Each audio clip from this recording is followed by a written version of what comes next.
school, you're just like, I don't want to do this anymore. I'm over it, you know. So girl, don't worry about my adult hairs, okay? Like, I'm trying, I am. All right, hey material girls, how you doing today?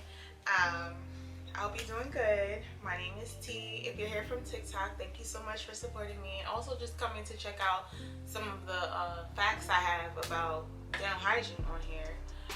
As you can see by the title of this video is going to be about boards exams. Trying to pass the board exam, trying to study for it, and all the things you need to know. So if you like the content I'll be putting on my channel, please make sure you leave a comment. You can hit me up on Instagram, you can email me if you have any specific questions, and I would really love if you guys just give me some suggestions on what to post, some feedback. If you have any questions, just leave them below or follow me back on TikTok and kind of interact with me, so I know exactly what to post, you know? Okay, so let's get started. Alright, so we're at the point where you're graduating, you're getting ready for your clinical boards and your national boards, right? And you're excited, you're still overwhelmed, you're stressed out, and now it's time to take the boards. So what are you going to do first? First thing I would say that I did is always remember why you became a hygienist. Keep that thought in the back of your mind. Always remember why you became a hygienist, because it becomes overwhelming. By the end of school, you're like really stressed out, you're over it, you don't want to see any more books, you don't want to see any more exams, you don't want to study anymore. Excuse me, keep that in mind. You know, why did you become a hygienist? I know I became a hygienist because I want to take care of people. I wanted a flexible schedule. I wanted to make good money without having to go back to school for 5-6 years, you know. So keep that in mind. You know, the whole time you're going through this adversity, keep that in mind.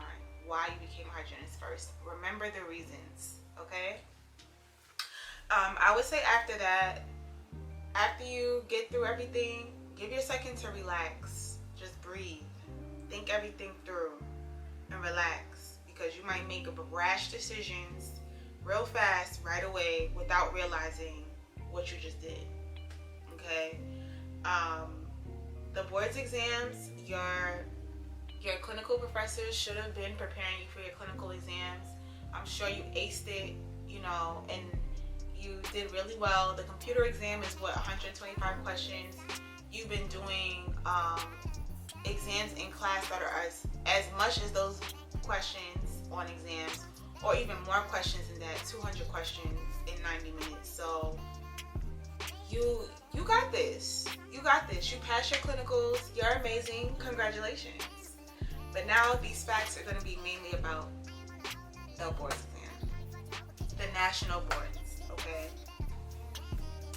So the Hygiene National Boards exam is called, the National Boards exam is called the NBDHE, okay? So you should have taken a boards exam that will cover your clinical portion of hygiene. That clinical portion can either be the CDCA, which is also called an ADEX. It could be the credits, which is a CRDTS, which is in most southern states like North Carolina and stuff like that. You can take the CITA, or you can take the SRTA or the WREB. So all of these are just organizations that created boards exams in their own state. And then now it seems like the CDCA is taking over and combining with WREB to become the national standard for boards exams for clinicals. I'm happy about this because that allows us to work in all 50 states as long as we have that exam taken and we have our national, and be able to get licenses in that state with one exam. Okay, I'm so excited about this. I've been watching the CDCA map for years now.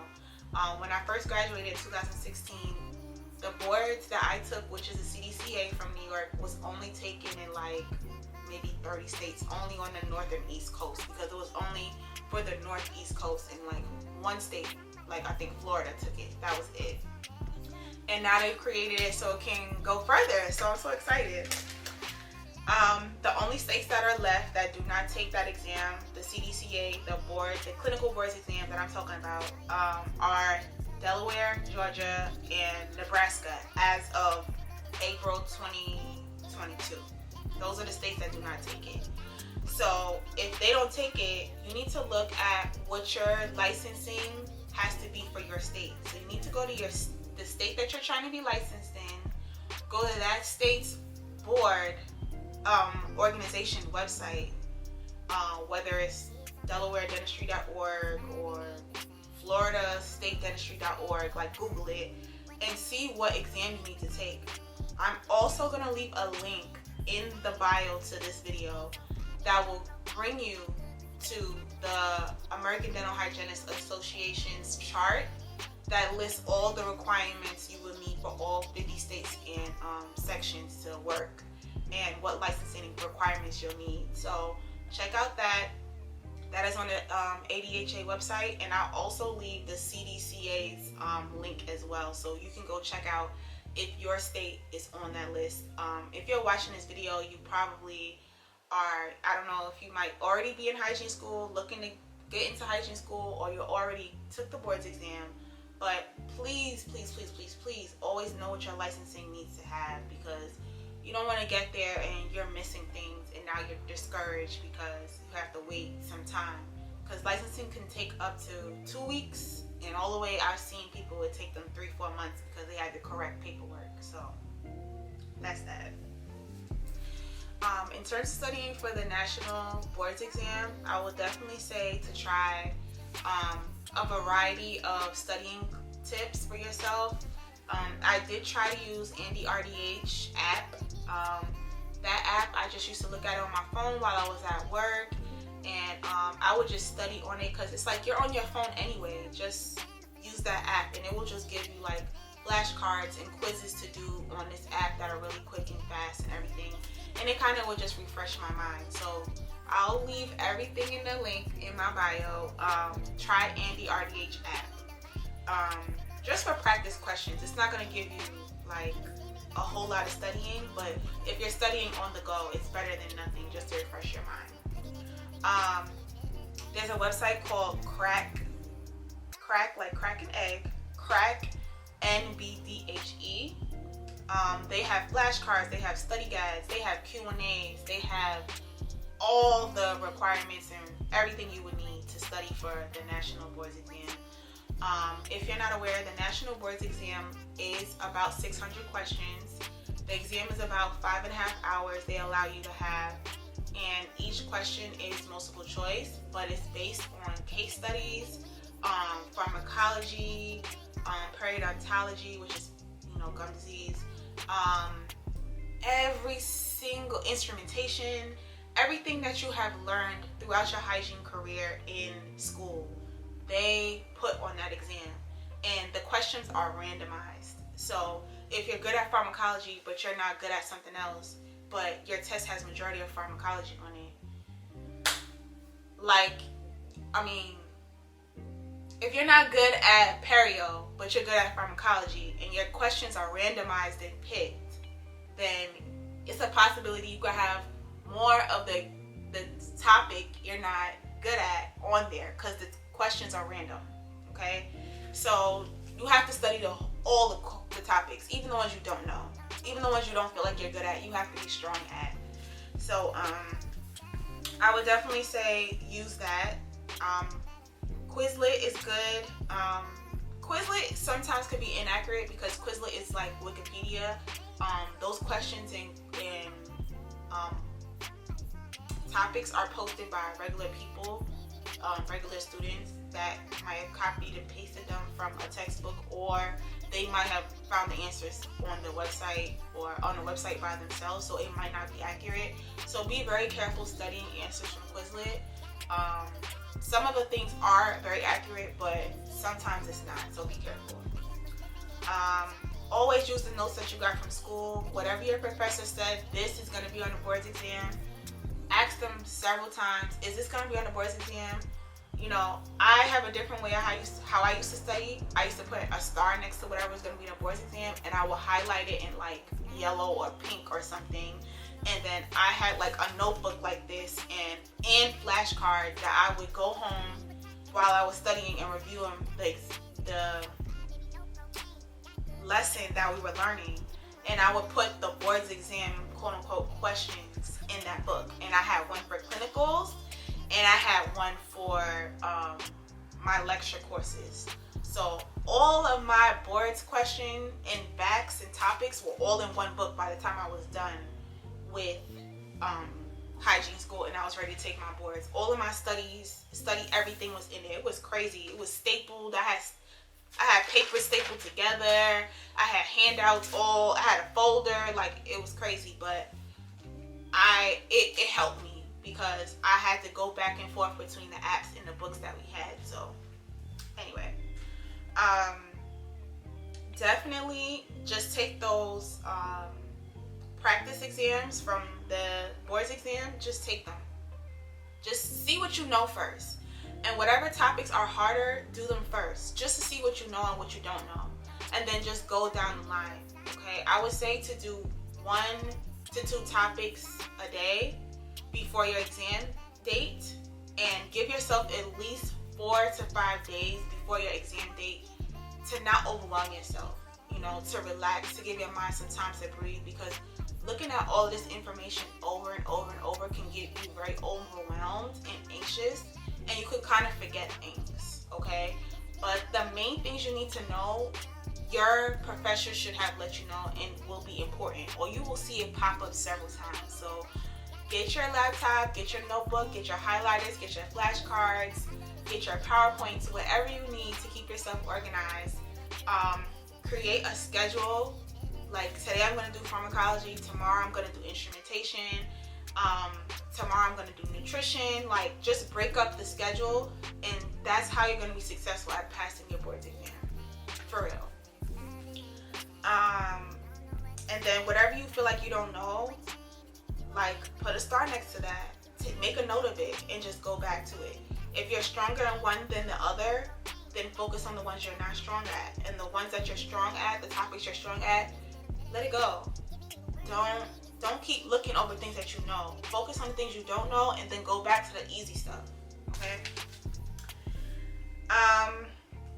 If you graduated, you took your clinical, if you graduated and you took your clinicals, now it's time to take your board's exam. Like I was saying in the beginning, if you are scheduling your board's exam date, and let's say you graduate in May, and your board's exam, you want to schedule it to start working right away so you can get licensed, you want to schedule your exam like July, that means you need to give yourself at least 2 weeks of just chilling, celebrating your graduation, having fun, you know, like chilling, hanging out with your friends, or just dead ass just sleeping, relaxing, doing nothing before you start studying for this exam.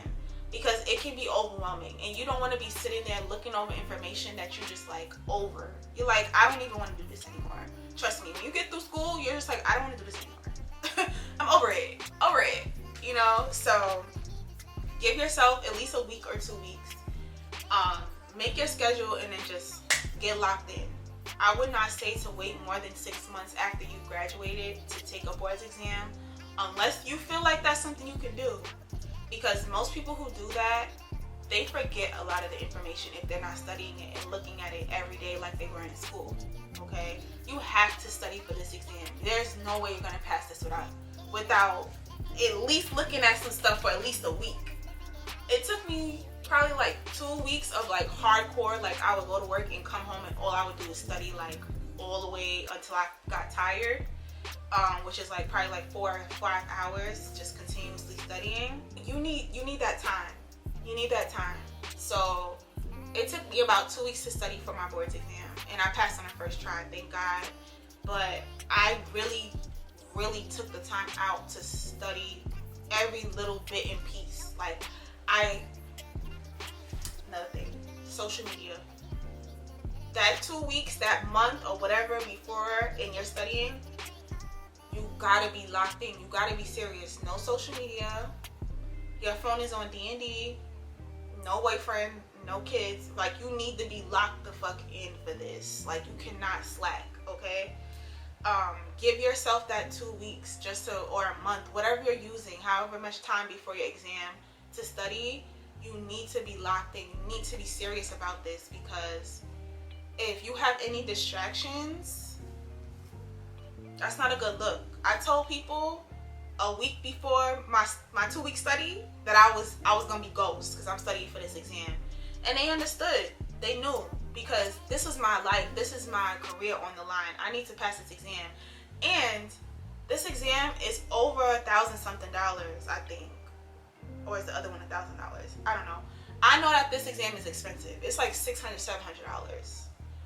I'm not about to waste my money and my time and then have to pay $350 to get another exam taken. No. No, ma'am. Who? Me? No. So I would say to set aside at least $250 for study materials, just in case you want to take like one of those 3-day courses that people offer for boards exams. I had people that went away to like this place upstate and got a boards exam course done, and it basically just showed you like whatever's going to be on the exam. I personally didn't do that.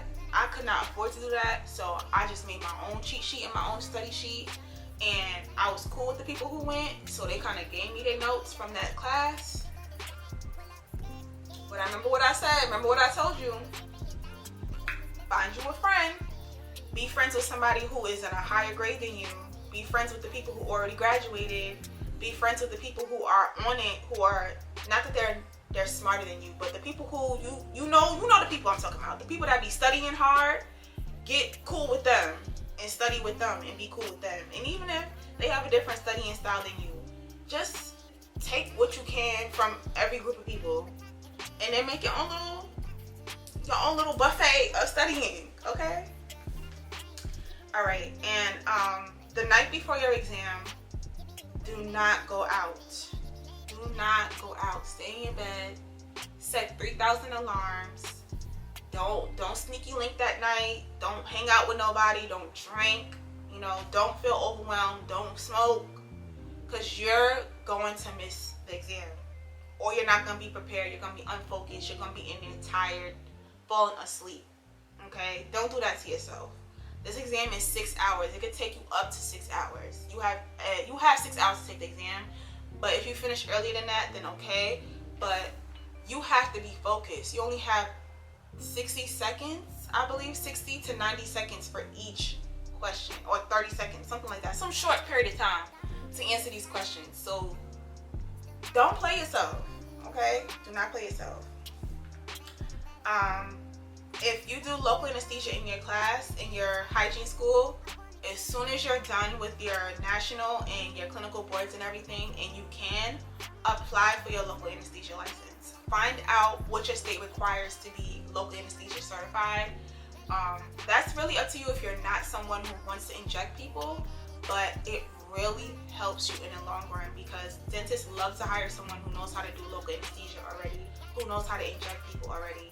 And there's some offices and some jobs that will pay you more. They will pay you like $2 to $3, $4, $5 more because you have a local anesthesia license. You don't get really paid more for having a bachelor's unless you want to do sales, education.